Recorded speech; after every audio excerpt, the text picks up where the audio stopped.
Marxist communist கட்சியின் தேசிய பொதுச் செயலாளர் சீதாராம் யெச்சூரி காலமாக இருக்கிறார். அண்மை செய்தியை நாம் பார்த்து வருகிறோம். தற்போது நம்மோடு நாடாளுமன்ற உறுப்பினர் திருச்சி சிவா எம்பி நம்மோடு இணைப்பில் இருக்கிறார். அவரிடம் பேசலாம். சார் வணக்கம். வணக்கம் சார், தேசிய பொதுச் செயலாளர் கம்யூனிஸ்ட் கட்சியோட சீதாராம் யெச்சூரி காலமாக இருக்கார். நீங்க ரெண்டு பேரும் நாடாளுமன்றத்தில் இணைந்து பணியாற்றிருப்பீங்க. ஸோ நேயர்களுக்கு உங்களோட நட்பு தொடர்பான மேலும் விஷயங்களை சொல்லுங்க சார். ரொம்ப பெரிய அதிர்ச்சியை தருகிறது. நான் நேற்று டெல்லிக்கு சென்றிருந்த போது அவரை பார்க்க முயற்சித்தபோது யாரையும் பார்க்க அனுமதிக்கவில்லை என்ற தகவல் கிடைத்தது.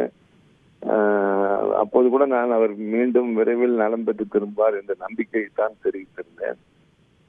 ஒரு மிகப்பெரிய இழப்பு மார்க்சிஸ்ட் கம்யூனிஸ்ட் கட்சிக்கு மட்டுமில்லை, பொது உடைமை கட்சிக்கு மட்டுமில்லை, பொதுவாக இந்திய அரசியல் உலகத்திற்கு ஒரு மிகப்பெரிய இழப்பு திரு யெச்சூரி. இன்னமும் என்னால் இந்த செய்தியை நம்ப முடியவில்லை.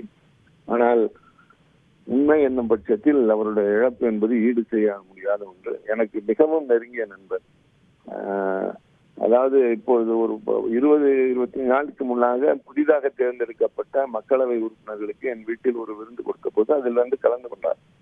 கலந்து கொண்டு எங்களோடு இருந்து விட்டு தான் பின்னர் சென்றார். அடிக்கடி நாங்கள் தொலைபேசியில் உரையாடுவதோடு பல கருத்துக்களையும் பகிர்ந்து கொள்வோம். நேரடியாகவும் சந்தித்திருக்கிறோம். என் வீட்டுக்கு உணவு உண்ணுவதற்காக சில நேரங்களில் வருவார். அந்த அளவிற்கு நெருங்கிய நட்பு. நாடாளுமன்றத்தில் அவருடைய பங்களிப்பு என்பது ஒரு குறிப்பிடத்தக்க ஒன்று. ஏதோ வந்தோம் போனோம் என்ற வரிசையில் இல்லாமல் அவருடைய உரைகள் அத்தனையுமே அங்கே பெரும்பாலும் பெரிய ஆழமான கருத்துக்களை கொண்டதாக இருக்கும்.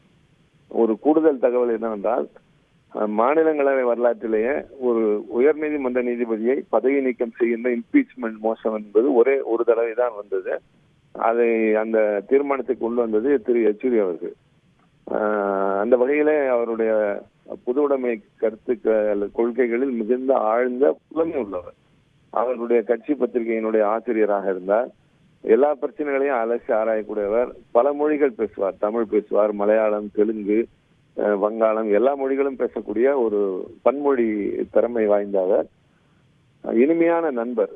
என்னை பொறுத்தவரை கட்சிக்கு கூட ஏதாவது சொல்ல வேண்டும் என்றால் என் மூலமாக சொல்வார்கள். தலைவர் கூட அவரிடம் ஏதாவது சொல்ல வேண்டும் என்றால் என் மூலமாக சொல்வார்கள்.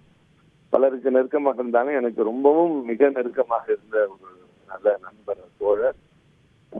இது என்ன சொல்வது என்று தெரியவில்லை.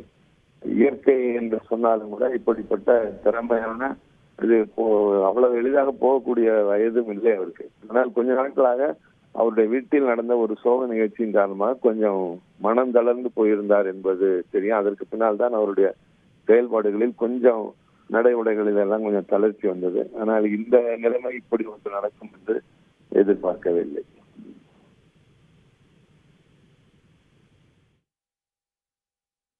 சரி, இணைப்பில் உங்கள் கருத்துக்களை தெரிவித்ததற்கு மிக்க நன்றி.